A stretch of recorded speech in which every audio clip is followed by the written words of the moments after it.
Kabanata 30, Sunrise.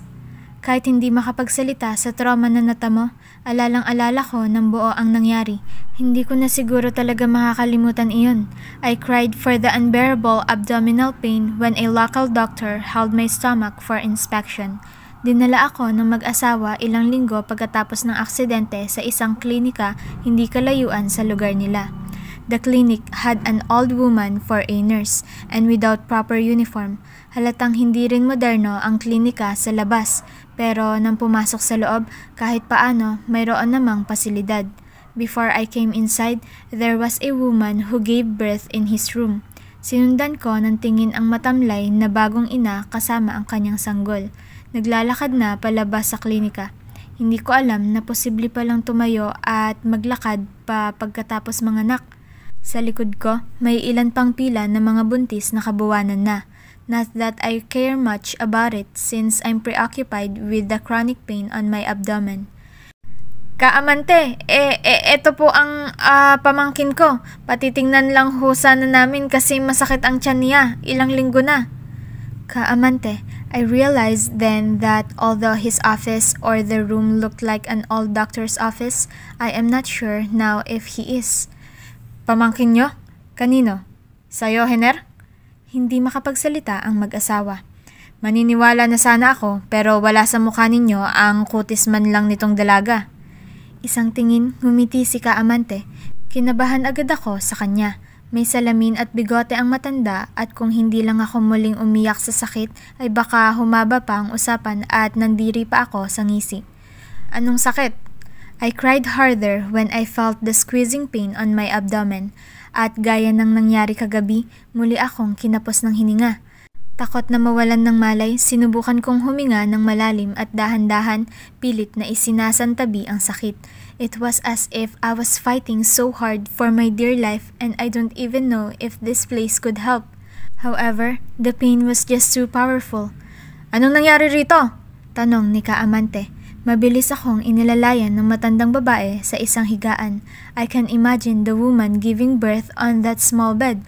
Walang nagsasalita sa mag-asawa at kung hindi pa sinigawan ng matanda ay hindi na nataranta ang dalawa. Magsabi kayo at kung hindi baka mahuli pa ang lahat. Maputla na siya at nahihirapan ng huminga. Ano? Kaamante, nasagasaan po yan ni Hener. 2 linggo na ang lumipas. Wala kaming pera pang ospital kaya rito na lang sa inyo at... Nagpatuloy ang sinabi ni Aling Alma habang umiiyak. Punong-puno na ako ng pawis sa sakit na nararamdaman ko. Unti-unti, nararamdaman ko ang pamamanhid ng buong katawan. Maingay sa mura at pagtatalo pero unti-unti na rin iyong nalunod sa aking tainga. I felt as if life is leaving me. I tried to fight it. I tried to search for the pain and hope that it will keep me awake. I tried to remain my eyes open, but the last thing I saw was the man trying to get an old machine to work on my abdomen, the old woman pushing the couple out of the room, and the sound of my ripped clothes. I woke up shortly because of the pain on my abdomen. Gumalaw ako dahil instinct ang pigilan ang nararamdaman kong sumusugat. Huwag kang gumalaw. Banayad na sinabi ng matandang nakatingin sa akin. Nakahawak siya sa aking balikat at nakatali na ang parehong kamay ko sa higaan. I screamed hard because I felt my stomach tearing apart. Pakiramdam ko, mamamatay na ako sa sakit. Pakiramdam ko, hinihiwa ang tiyan ko. Hindi ko alam na tama pala talaga ako. Ilang beses na pakiramdam ko, babawian na ako ng malay, pero sa tuwing nawawalan ako ng lakas, panibagong sakit ang nararamdaman ko sa aking tiyan dahil sa bawat hiwa. It was so painful that for a moment, I just wanted to die to make it stop. Hindi ko alam kung ilang minuto o oras ang itinagal noon.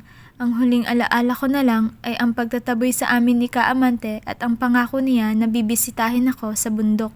Dumilat ako nang naramdaman ang marahang haplos ng papalubog na araw. Nakahiga ako. Sa baba, nakikita ko ang mga talahib at ang mabatong daanan ng bundok. Paakyat kami. Hindi ko alam kung saan patungo. Gising ka na?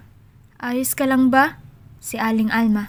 Napaangat ako ng tingin at nakitang nasa likod siya ng isang malaking kalabaw. Iyon ang bumubuhat sa amin sa medyo paakyat na daanan. Sinabi mo pa talaga kay Kaamante ang nangyari. Paano kung magsumbong iyon, Alma? Anong gagawin natin? Hindi tayo pwede magsinungaling. Kita mo, halos wala ng dugo ang bata kanina, Hiner. At kung hindi natin sinabi, paano niyan malalaman ng totoo? May mga makina siya roon para riyan. Kung sinabi mo na lang na nahulog yan sa puno at nadali sa malaking bato ang tiyan, di tapos. Tumigil ka nga, Hiner. Ang importante ngayon ay mukhang umayos naman ang lagay niya. Iyon na lang ang isipin mo. Tsaka hindi magsasabi sa otoridad si Kaamante. Alam mo namang mailap din iyon sa pulis at otoridad dahil walang lisensya. 3 kambing ang lintik na hininging kapalit. Alam mo ba kung magkano ang kambing ngayon? At paano pa kung sa ospital tayo pumunta, Hiner? Tumigil ka na nga.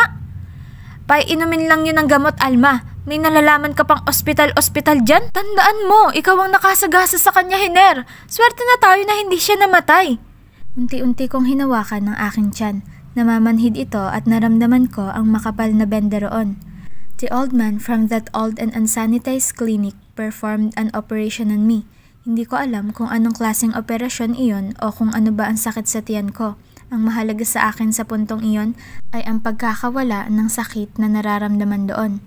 Days after the operation, Kaamante and his assistant visited the house. Ilang araw akong nakaratay lang sa kawayan at hindi tumatayo gaya ng gustong mangyari ni Aling Alma. Pinapakain ako ng lugaw at hanggang upo lang ang nagagawa. The old woman checked the wound on my stomach. Nakangiti si Kaamante habang tinititigan ako. Kamusta? Si Kaamante. Hindi siya nakakapagsalita, Kaamante. Napatingin si Kaamante kay Aling Alma. Ganoon ba? Sayang naman ang ganda kung hindi makakapagsalita. I swallowed hard and looked at my wound. Ang kinis ng batang ito, Alma. Saan niyo ba nasagasaan? Sa Batangas? At buti hindi pinaghahanap. Akala po kasi namin na kapag nakapagpahinga na at nawala na ang sugat niya sa ulo, aayos na siya at magsasabi na lang kung saan siya nakatira. Pero ilang linggo na rin. Nagkasugat siya sa ulo? Oho, naghilom na. Yung tiyan niya na lang. Wala namang sugat iyon pero parang lagi niyang iniinda iyon kaysa sa sugat niya sa ulo. Hindi kaya pipi ito? O baka nawala ng alaala? Nakatingin pa si Kaamante sa akin. Hindi namin alam pero posible nga ho. Nagtagal ang tingin niya sa akin. Ramdam ko ang malalim na iniisip ng matanda bago siya muling ngumiti at kinausap ako na parang bata. Ako si Kaamante, iha. Ako iyong gumamot sa'yo. Naghintay siya ng sagot pero gaya ng dati, tumikim na lang at nagpatuloy. Ilang buwan ang lilipas, aayos ang pakiramdam mo. Kung tamang nagamot ko nga ang tingin kong problema. Napatingin ako sa matandang babae na inaayos pa rin ang bandage. For some reason, she's the only one who doesn't give me the creeps in here. Gusto mo bang bumalik sa inyo? Taga saan ka ba? Iniisip niyang ang hindi ko pagsasalita ay may ibang kahulugan. Kung ayaw mo na, walang problema. Gusto mo bang sumama sa akin? Saan ka, Amante? Si Aling Alma. Napatingin si Kaamante kay Aling Alma. Agad na umiling si Aling Alma at humingi ng paumanhin sa pagsabat. Tumawa si Kaamante. Magpagaling ka. Babalik ako rito kapag maayos ka na. Kakausapin ko lang si Alma. Parehong lumabas ang dalawa ayon sa gustong mangyari ni Kaamante. Naiwan ako sa silid kasama ang matandang babae. Ngayon ay binabasa niya ang bimpo at marahang idinampi sa aking balikat pababa sa braso. I wanted to talk so bad. I wanted to at least say thank you to her. I tried to part my lips but to no avail. Para ba nasa isang panaginip lang ako. Nasa likod lang ako ng sariling mga mata at hindi naman talaga kabiling sa interaksyon. Nanonood lang. Ang bata mo pa para sa nangyaring operasyon. Akala ko hindi ka ayos. Mabuti na lang at kahit paano, magaling pa rin talaga si Amante. Pinagmasdan ko ang rahan ng paglapat ng basang bimpo sa aking kamay. Pagkatapos noon, bahagya niyang inangat ang palda ko. I moved a bit. She noticed my reaction and she smiled. Dito lang sa hita, huwag ka mag-alala. She assured me. Unti-unting pinagbigyan ko siya habang tinitingnan ang pagpupunas na ginawa sa akin. Ang bata-bata mo pa para mawalan. Sayang, pero baka nga iyon lang ang solusyon para masalba ka. May iba namang hindi gustong magkaanak, kaya sana isa ka roon. Nanatili ang tingin ko sa matandang babae. Hindi ko maintindihan iyon. Dismayado niya akong pinagmasdan. Hindi ka na magkakaanak, Iha. Hindi ko na nasundan ang sunod na mga sinabi ng matanda dahil doon pa lang natulala na ako. Kung sa simula ay nagsisikap pa akong makapagsalita, sa araw na iyon, tuluyan na akong nawalan ng lakas para magising sa katotohanan. I remember how much I cried on my mother's lap as I detail everything from the very beginning. Lumaban ako para magkita kami. Lumaban ako pero sa huli nang naalala ko ang lahat para akong nawalan ng lakas. Hindi ako madalas magpakita ng kahinaan sa kapatid kong nanonood pero sa oras na iyon, hindi ko na napigilan. It hurts so much. I want assurance from her that she'll get to the bottom of this. Kahit ihuli niya na ang lahat ng iyon sa dami at patong-patong naming problema, pero gusto kong malaman ang totoo sa kalagayan ko. Where is that, Felicia? I don't care now. I don't care now as long as you're alive. Umiling ako at humagulgol. Niyakap ko siya ng mahigpit at nagbaka sakaling magising pa ako sa masamang panaginip na ito. Gusto kong kumuha ng lakas sa kanya. I'm hugging her so tight, as if I could squeeze any strength from the strongest woman I know. But I know that I would never be strong enough to accept this. Hindi ko alam kung alin sa mga problema namin ang uunahin ko. We'll ask the doctor, alright? Don't worry about this. Don't worry too much, please. Huwag ka nang mag-alala dahil kahit ano pa ang nawala sa'yo, ayos lang, basta buhay ka. Aniya habang hinahaplos ang pisngi ko. No words could ever comfort me. Hindi ko masabi ang dahilan ko. Isinarili ko iyon dahil alam kong wala na ring kwenta kung sasabihin ko pa. At hindi ito ang tamang panahon para magluksa para sa sarili at maging makasarili. We have bigger problems than this. This is nothing compared to everything on our plate right now. Wala kaming pera at kung tama si Mami, pinapapatay ako. Kailangan kong magtago habang may investigasyon. At higit sa lahat, mukhang kailangan kong manatiling patay dahil lumabas na ang katotohanan sa totoong last will and testament ng aking lolo at lola. Kung may pera roon, iyon nga ang pinakasagot sa problema namin ngayon. The only way I can help them get that is to stay dead. Should I remain dead? Is it a problem now anyway? Bakit ko nga ba gustong mabuhay pa sa mundong iyon? Hindi ko alam.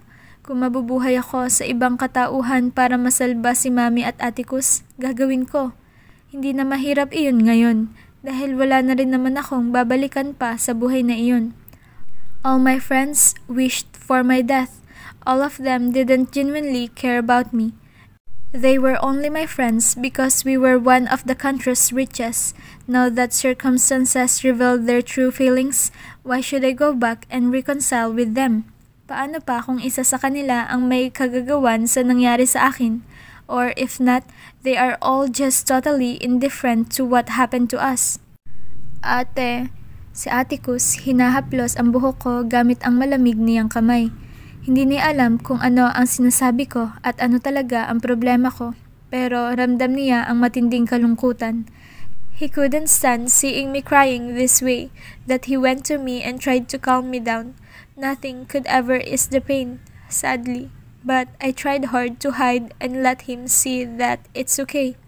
I want him to know that he does brighten my day, but this life will always be dark from here on. Umahon ako at tiningnan siya. Nakatitig din ang inosenteng kapatid ko sa akin. My handsome brother's eyes made me lonelier. Hindi ko pa naman plinano o pinangarap na magkaanak, pero nakakalungkot palang malaman na hindi ako makakayakap at makakatitig ng ganito sa sarili kong anak kalaunan. Bumuhos ang mga luha ko at niyakap siya na mahigpit. I missed you. I whispered the words I knew would comfort him. I cried on his shoulder. Sinubukan kong kumbinsihin ang sarili ko na ayos lang ang lahat, na kailangan kong lumaban at kung hindi man para sa sarili ko, kahit para sa kanila na lang. Kay Mami na hindi ko man lang kailanman nakasundo noon. Circumstances revealed her true colors, that she really did love me. Then for Atticus, my frail younger brother, who I loved the most. Please, stop crying, he uttered. Ilang singhap at pinilit kong patigilin ang hikbi para lang mapanatag ang kapatid. I have to hide my true feelings because I don't want him to worry about me. I love you. I didn't believe it was you, he whispered. Sumilay ang ngiti sa labi ko at pumikit ako ng mariin. Isang araw lang kami sa lumang mansyon doon, habang abala ang lahat sa investigasyon at may ilang meeting na hindi man lang kinansela ni Mami. Umuwi sila ni Atticus para magkita kami roon. Ilang oras lang ay tumulak na ako para sa mahabang biyahe. Magpapadoktor ka, huwag kang mag-alala. Kapag tuluyan nating nakuha ang pera, ang una kong gagawin ay paiigtingin ang seguridad at ipagpapatuloy ang investigasyon. Tumango ako at hinayaan si Mami sa iniisip niya. Magtatago ka sa mga liblib na lugar at mas magandang hindi ka makisalamuha. Don't show your face and skin too much too. That face of yours is very hard to ignore, so you must follow that. Paano po kung magtatrabaho ako? Bakit ka magtatrabaho? Hindi ako nakasagot. Hindi ako makapaniwalang hindi naisip ni Mami na kailangan kong magtrabaho. I don't have money, so how will I get by? Felicia, you will have enough money right now for months. Pagkatapos kong makuha ang pera, ipapaayos ko lahat-lahat ng ari-arian mo. Bago at yung mga dati. Si Atticus po, kailangan mauna ang pagpapagamot niya. Don't worry, I won't be the construction worker of your mansions. So, of course, I will have time to bring him to the doctor abroad, she said a bit sarcastically. I just want you to make Atticus' health the first thing you take care of. Of course, anak. Pero isasabay ko ang pag-aalaga sa kanya sa pag-aalaga sa'yo. Magpapadala ako sa lahat ng caretaker. I'll give out instructions and you will have yours. Wait for it. I don't want the caretakers to know anything about you, so you have to be very careful and follow my instructions. I nodded. I'm sorry you have to do this. Ito lang ang paraan ko para maprotektahan ka. Kung tama ang hinala ko. When the investigation is done and will pinpoint the suspect, then I'll get you back. Umiling ako. Paano yun, Mami? Kukunin natin ang last will kahit na buhay pa ako? It's an emergency, Felicia. We need the money and we thought you are dead. Kumbinsido ni Mami sa rason niya pero ako hindi. Pakiramdam ko magkakaproblema kami riyan. Nag-iwas ako ng tingin. Bakit nga ba ako magmamadaling umuwi at bumalik sa dating buhay? I have all my loves here. I kept them safe and comfortable. Because of my death, we're okay now. If I come back, I'd only be a burden. What if someone is really trying to kill me? Di delikado pa si Mami at Atticus. At kung mali naman ang iniisip ko, pareho pa rin silang delikado sa sitwasyon ng last will and testament ko. Why should I go back? I don't know. There is no point to it now. Hindi mo dadalhin ang pangalan mo kahit saan. Kahit sa doktor man o saan man. Huwag mong kalilimutan yan. I'll make my own name. Go by the name of your mother. You have her beauty, so it's natural that you have the same name. Hindi po ba ma-suspicious iyon? Sasabihin mo lang naman ang pangalan mo kapag kailangan. Magpapakita ka lang ng mukha kung kailangan. Huwag na huwag kang makihalubilo. That's how news travel, Felicia, through interaction and communication. Tumango ako at tuluyan ng nakumbinsi na ang dulo sa plano ni Mami ay hindi ko na magagawa. There is no point in coming back now. Kung bakit ko iyon nasabi, hindi ko rin maamin. Hindi ko kayang aminin na sa dami ng trahedyang dumating sa akin, ang pinakamalaking desisyon ko ay manggagaling pa rin sa rasong iyon. Dinig na dinig ko ang pintig ng puso ko habang hinihintay ang sasabihin ng isang matandang babaeng doktor sa Santa Cruz. Hindi na masakit ang tiyan ko at wala na akong ibang nararamdaman noon. What's left now is the small horizontal scar. Natili ang mga mata ng matanda sa papel na copyprint niya lang. My heart is in my throat. I conditioned myself to not hope too much, but I couldn't help it. Sumulyap ang doktora sa akin. Saang hospital ka nagpa-opera nito? Hindi ko alam kung paano ko sasagutin iyon. Sa huli, pinili ko ang pinakamalapit na lugar na maisip ko. Sa may Lucena po. She grunted and nodded. Nasabi na ba sa'yo? Nanlamig ang tiyan ko. Sa tono pa lang, alam ko na ang susunod. Kinagat ko ang labi ko at umiling para sabihin niya sa akin kung ano man ang nalaman niya. Umiling din siya at ibinagsak ang papel sa kanyang lamesa. Tinanggal niya ang kanyang salamin at hinilot ang mga mata bago nagsalita. Maaaring hindi ka na magkakaanak. Nangilid agad ang mga luha ko. Kumurap ako at naramdaman ko ang pagbabadya ng mga ito. Baka nanganib ang buhay mo kaya kailangan ding gawin ng operasyon. Ang mahalaga, buhay ka, pero hindi ka na magkakaanak. Yumuko ako at sa huli, tumango na lang. Marami namang paraan na ngayon at pwede ka namang mag-ampon. Alam kong bata ka pa at siguro hindi pa naiisip ang mga bagay na ito, pero sinasabi ko lang at nang malaman mo, komplikado itong kaso mo. Panay ang pisil ko sa mga daliri. Pinipigilan ko ang sariling humagulhol. What's the big deal, Felicia? It's not like you'll get married anyway. Hindi ba gusto mo rin namang umalis na sa buhay na iyon at magpatuloy sa buhay na ito? The rest of the explanation were drowned by my sorrow and grief. Hindi ko maamin sa sarili ko ang totoo, na gusto kong magkaanak, na ang lahat ng biro ko kay Hades noon, totoo yon. Ni hindi ko naiisip na totoo iyon noon, ngayon lang pagkatapos na nangyari sa akin. Panay ang buhos ng mga luha ko kasabay ang bilis ng pagtakbo ng bus na sinasakyan. Pilit akong ngumiti para tapusin na ang mga naiisip. Ayos lang. Patay na si Felicia Valerio, maghahanap ng ibang babae si Hades. O baka nga bago pa ako namatay, may ibang babae na siya. Ayos lang, dapat lang. Buti nga at namatay ako, kasi kung hindi, ang malas niya lang. Tinawanan ko ang sarili ko habang pinapalis ang luha sa mga mata. Why?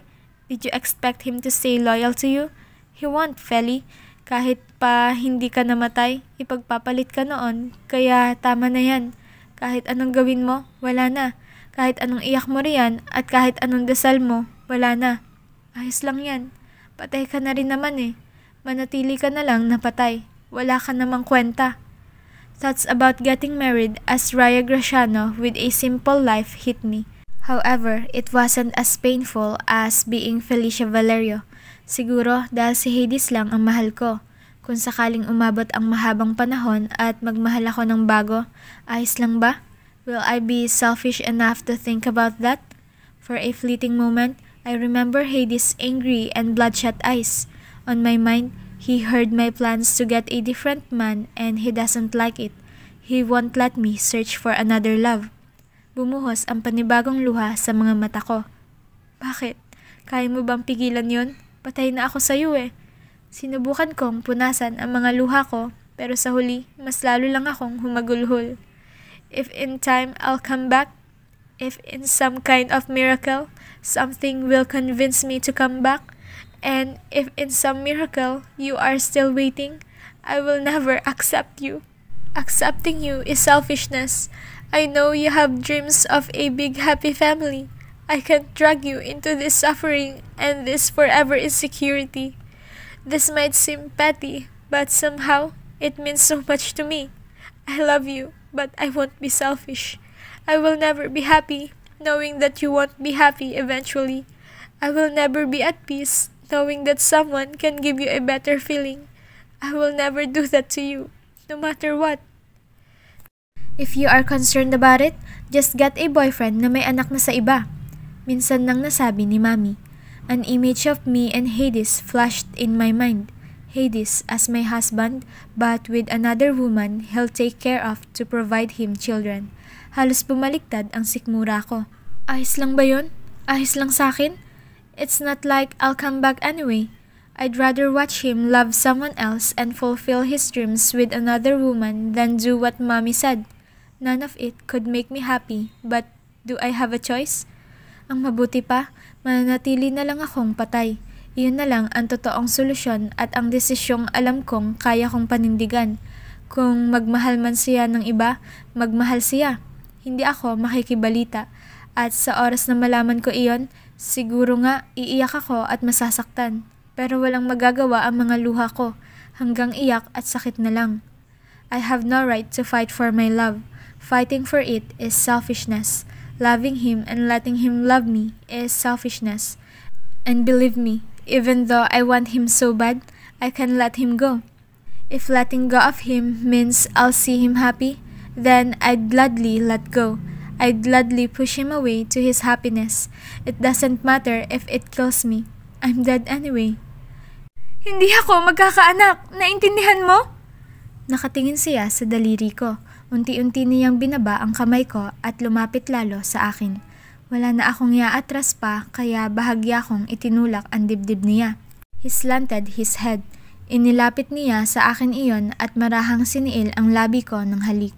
My ovaries were the most affected part of the car accident. Hindi ako nagsisinungaling. Patuloy ko. A slow and erotic lick of his tongue on my lips made me shiver. Napatigil ako sa pagsasalita at bahagyang napapikit. It was as if I let myself taste heaven in the most selfish way. Tumigil siya sa paghahalik pero ang namumungay niyang mga mata ay nasa labi ko pa rin. He crouched a bit and now his lips is on my jaw. Your dream to have a big family. Naramdaman ko ang mararahan niyang halik sa aking leeg. Hindi ako makapag-isip ng maayos na salita. He's kissing me languidly. It was as if he had every intention to cherish each kisses. Will never be fulfilled if you won't agree to end our marriage after all of this. He's kissing my chest now. Tumigil siya. Kitang-kita ko ang pagnguso niya bago nag-angat muli ng tingin sa akin. Our wedding is tomorrow. Aniya na para bang may malalim na iniisip. Naririnig mo ba ako? I asked desperately. Itinabi niya ang kaunting tikwas ng buhok ko bago tumango. My dreams change. Matama niyang sinabi. Natigilan ako.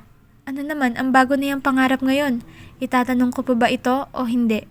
It's the only way to protect you. He pursed his lips after that. Hindi ko alam kung bakit nakaramdam ako ng kakaiba sa huling mga sinabi niya. Hindi ko alam kung patibong ba iyon o iyon ang totoo. We can't fake it. Tama siya. At kung babalik ako ng biliran para kay Tunying, baka mahuli na ako. Napatingin ako sa bintana sa taas. Baka may ibang pwedeng pakasalan diyan? Si Matias. He towered more, making sure that I can't look anywhere else but him. I gritted my teeth. It was as if he knew what I was thinking. We'll end the marriage when it's over. Nauubusan na ng paraan. Whatever you want then. He said that with a ghost of a smile. Kumunot ang noo ko. Bakit kahit pumayag na siya, hindi pa rin ako makampante? Bakit parang hindi ka panipaniwala? Let's do a prenuptial agreement. Natataranta dahil sa wakas pumayag na siya sa gusto ko. We have no time. He tilted his head and he looked at the corners of my face. Let's move the schedule. Pilit ko. Bukas lang available ang judge. Hinamon niya ang titig ko. Is he serious? Paano niya naman kaya ako pakakasalan? Kumusta ang mga papeles ko? Kung handa na ang lahat ng iyon para bukas, huwag niyang sasabihin sa akin na bukas lang available ang judge niya. There must be some way to move it and he's just not willing to. Pagkatapos ng ilang sandali, naalala ko ang death certificate ko. Maaaring makokontest ang kasal na iyan kahit paano. I'll sleep on the crew's quarters. Find a white dress in the closet. We'll do it on sunrise. Namilog ang mga mata ko. Bakit may mga detalye pa? Can't we just sign the contract and get it over with? Nobody will believe that we got married for real if we do it that way. We have to have pictures to show that we married for love, not for the last will. Napakurap-kurap ako. Is he that serious? And on sunrise? Ibig sabihin, madaling araw pa lang dapat handa na ako? Mas maganda ba iyon para mas mabilis? Tapusin na nga natin to? You should go back to your room now and prepare, he said. Pumikit ako at tuluyan ng nagbuntong hininga. I can't believe in the end I'm doing this. I'll go now, sabi ko. Sinubukan kong kumawala sa braso niya pero mas matigas pa sa bato iyon. Natiling nakahawak sa barandilya at para bang hindi niya ako sinabihang pumunta na sa kwarto. I'll go to my room now. I tried to push his forearm again but he didn't move. Sa huli ay unti-unti niyang tinanggal ang braso roon. Good night. See you tomorrow. Dire-diretso ang lakad ko patungo sa kwarto. Hindi ako makapaniwala sa mangyayari pero wala na akong oras para isipin pa iyon. Naghanap ako ng damit sa closet. May mga puting dress naman doon. Maraming ang pagpipilian. Gusto kong piliin ang pinakasimpleng maiksing tube top dress kaya lang Nahihirapan ako dahil wala nga sa mga brassiere ang kasya sa akin. Isa lang sa mga puting dress doon ang may padding na at hindi na kailangan ng bra. I've got no choice but to wear the lace bohemian off-shoulder long dress. Alam ko namang kailangan kong magmukhang handa at tama lang ang susuotin kong ito. Kaya lang, ayaw kong magsuot ng long dress dahil wala sa gana ko ang mangyayari bukas. Pumili ako ng isang puting sandals doon at nagpasya na hayaan lang ang mahabang buhok na nakalugay. I couldn't sleep that night. Hindi ako makapaniwala sa kinahinatnan ng mga desisyon ko at ayaw kong tanggapin na ginagawa ko ito dahil wala na akong choice. Pinaasa ko na lang ang sarili ko sa assurance ni Hades na maghihiwalay din kami kapag tapos na ang lahat ng ito. That made my mind at peace somehow. Nagising ako ng 3:00 at hindi na ako nakatulog ulit. Ang alon ay patuloy na humahampas sa yate pero tingin ko hindi na iyon gumagalaw. Nandito na kaya kami? Sumilip ako sa bintana at natanaw ang isang parola. Iyon ang tanging tanglaw sa lugar na nakikita. Kalaunan, natanaw ko ring sa malayong likod ng parola ay may maliliit na ilaw, hudyat na may bahay o kabahayan kahit paano. Nasaan na kaya kami? Masbate? Hindi na ako makabalik sa pagtulog. Naligo na lang ako at nag-ayos na. Tamang-tama naman na 4:30 nakapagbihis na ako. Kailangan ko na lang suklayin ng kaunti ang buhok ko at mag-ayos ng kaunti. Nagpaparamdam na ang pagsikat ng araw kahit sa ganitong oras. 5:00 nang may kumatok sa kwarto. Tapos na ako sa pag-aayos. Wala sa sarili kong binuksan ang pintuan. I tried hard to remain calm when I saw Hades all cleaned up and in an all-ivory suit. Ang puting button-down top sa ilalim ng kanyang suit ay tanggal ang unang 2 botones. Bumalik ako sa dresser at itinanggi ang kung anumang naiisip ko. Saglit lang, sabi ko at tiningnan ang itsura kahit na kanina pa naman talaga ako natapos. Take your time, he said. Nasulyapan ko siyang papasok sa kwarto, kaya agaran ang desisyon kong matapos na at nang makalabas na kami. I don't want him to watch me as I silently combed my hair on that dresser. Tapos na ako. He nodded and stepped back. Tahimik kaming lumabas sa yate. Nakita ko na lang ang crew na pare-pareho ng naka-uniforme sa isang mahaba at may kalakihang sementadong daungan. Si Matias at ang ilang bodyguard ay nakaputing 3/4 beach shirt. Bukod sa kanila, napansin ko ang 3 taong nakaputi na naghihintay rin sa daungan. It's the judge and my cousins. Sagot ni Hades sa tanong sa isipan ko nang sulyapan siya. Naunang lumapit ang babae.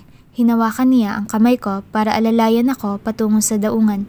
Ang isang kamay ko ay nakay Hades. The pretty woman smiled at me. She's in her white dress as well. Napatingin ako sa 2 lalaking kasama niya. Ang isa ay ilang taon ang tanda kay Hades at ang isa ay halatang mas bata. Alin ang huwes?